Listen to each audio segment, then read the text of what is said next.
Napakaganda talaga ng lugar dito guys. Woo! Nakaka-spray. Nakaka-happy all the day dito. Wow!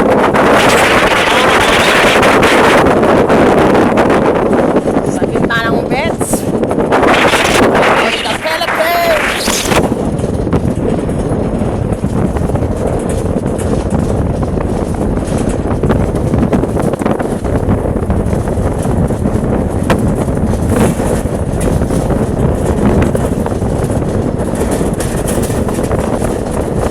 Kita ng marang tanawin guys, magagandang tanawin dito lang sa Pilipinas. Kung maganda ang ibang bansa, mas maganda ang Pilipinas kasi marami kang matatanaw at marami kang makikita halo-halo pang